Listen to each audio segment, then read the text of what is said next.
All right, buckle up, everyone, because today's deep dive, we're marching straight into the heart of Tottenham Hotspur. Oh, Tottenham Hotspur. You want to talk about a club that's got history woven into its DNA.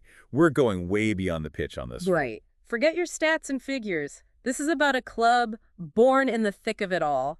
Industrial revolution, working class grit, that London spirit.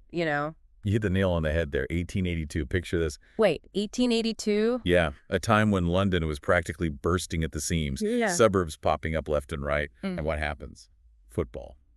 It becomes the people's sport. The escape, the release. Makes sense, right?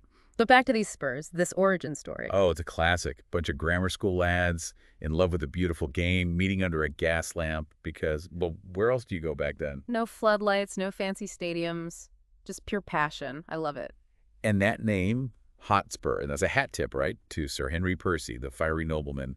This connection to the Northumberland family, it's all very Shakespearean almost. Adds a bit of drama, eh? But I bet their story, it wasn't all sunshine and roses, was it? You think those early days were easy? Listen, these lads, they embodied the hustle, the spirit, but even fire needs direction. Someone to fan the flames a bit. Exactly. Enter John Ripshire. This is the unsung hero, the backbone they needed. Right, the man behind the curtain type. More like the man providing the curtain. He sees these lads, he sees the spark, gives them a place to meet, digs into his own pockets for kit when they're skint. A true believer, a patron of the arts, the original superfan. That's one way to put it. But then, just as things are getting off the ground, we get this. The Payne's Boots affair of 1895. And trust me, it put Spurs on the map, just not how you'd think. Oh, I do love a good scandal. Spill the tea. It's Victorian England, right? Amateurism is all the rage. And then this talented player, Payne, he jumps ship from Fulham to Tottenham. Nothing wrong there, right? Players switch teams all the time. Sure, nowadays. Yeah. But back then, Fulham cried foul. Accused Spurs of, get this, illegally inducing Payne with a new pair of boots. Boots.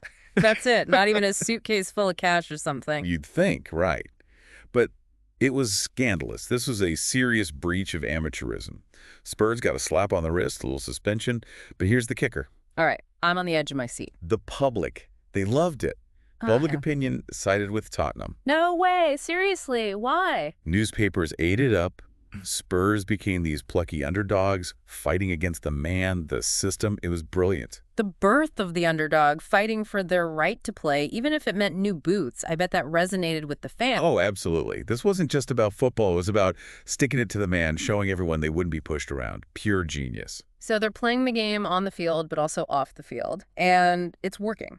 What happens next? They ride this wave of public support. Oh, yeah, they ride it straight to glory. Yeah. Fast forward to 1901, the FA Cup final. Tottenham versus Sheffield United. The underdogs against the established elite. And guess who comes out on top? Don't leave me hanging. Tottenham. They clinch the FA Cup. The FA Cup.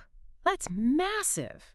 Especially back then, right? I bet that sent shockwaves through English football. Oh, it wasn't just that they won. It was how they won. They were playing this exciting, attacking football. Fast-paced, passing, moving. They were entertaining, different. And it captured the imagination. The early seeds of what would become the Spurs way. This is more than just a team. It's an identity forming. And we're better for that identity to take root than at their home ground, White Hart Lane.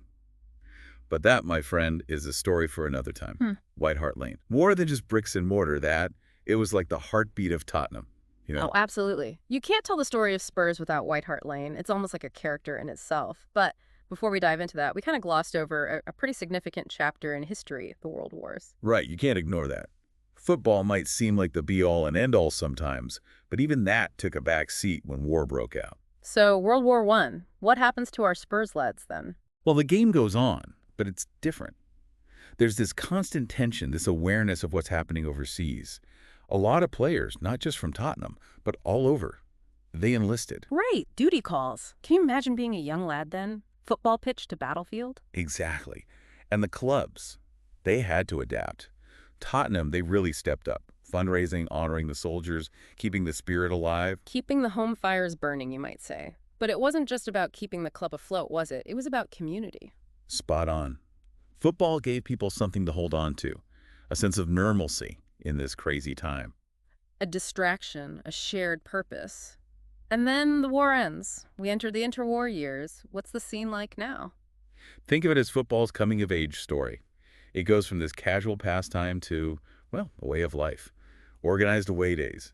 Yeah, that starts becoming a thing. No more hopping on a donkey cart to the next town over. Well, not quite.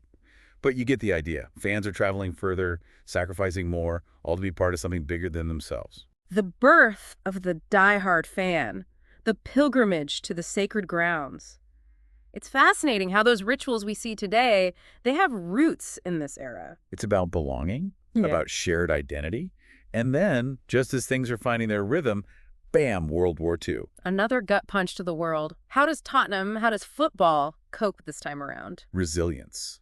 That's the word. It's about digging deep, finding strength in the face of adversity. Mm-hmm. And get this, Tottenham. They shared their ground with Arsenal. We're kidding. With Arsenal, they're arch rivals. I know, right?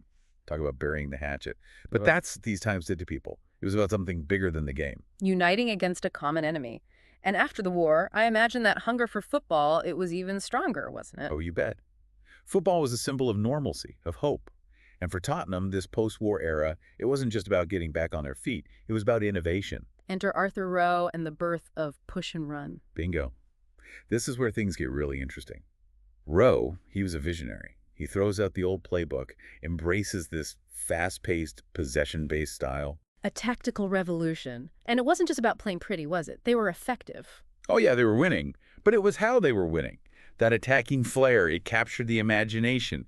It was the Spurs way, you know. And then comes along Bill Nicholson, a man who needs no introduction to Spurs fans.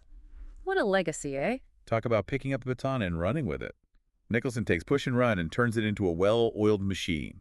The double in '61, the league, and the FA Cup, that's his masterpiece. Legendary stuff. But it wasn't all plain sailing for Tottenham, was it? I mean, every club has its ups and downs. That's the thing about football, isn't it? The highs are higher, the lows are lower. And Tottenham, they've seen it all. European glory, near misses, relegation battles. A roller coaster of emotions, that's for sure. But through it all, one thing remained constant. The fans. We've journeyed through the highs, weathered the storms, seen Tottenham transform from those lads under a gas lamp to European champions. And through it all, the one constant has been that connection. The fans. Right. But even that relationship, it evolves, right? Especially as we enter, well, the digital age. Oh, massive shift. Imagine, back in the day, if you couldn't make a match, you waited for the paper, hoped for a radio report. Word of mouth from the lucky ones who were there. Now, instant updates, opinions flying around the world faster than you can say COYS. Exactly. But before we had Twitter rants and online forums, there were fanzines. Ah, the OG fan voice, passion projects, ink-stained hands, all that. Raw, unfiltered, straight from the terraces. It was revolutionary, giving fans a voice, challenging the official narrative. The birth of the football blogger, you might say. And then the internet explodes. Message boards, forums, everyone's a pundit, every goal dissected from every angle. It's beautiful chaos, isn't it? And then social media throws another log on the fire. Suddenly you're connected to fans across the globe, sharing the highs, the lows, the what was the ref thinking, moments in real time. A double-edged sword if there ever was one, eh? For sure. You get the incredible community building, the banter, the shared joy of a last-minute winner. But then there's the flip side, the pile-ons, the negativity. It's a lot to navigate. It's about finding that balance, right? Holding on to that core of what it means to be a fan amidst all the noise. And for Tottenham, a big part of that has been the supporters' trust. Giving fans a real voice at the table. But let's talk about something a bit more, well, complex. The YID debate. Ah, yes. A word loaded with history, with different meanings for different people. For some, it's about reclaiming a slur, turning it into a badge of pride, a defiance against anti-Semitism. For others, it carries too much pain, too much baggage.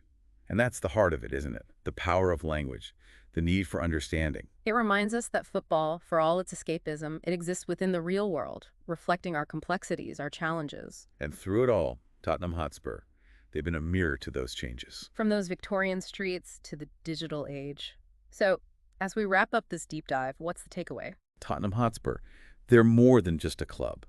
They're a reflection of community, of resilience, of that enduring love for the beautiful game. Beautifully said. Thanks for joining us on this deep dive into Tottenham Hotspur. Until next time, keep the spirit of the game alive.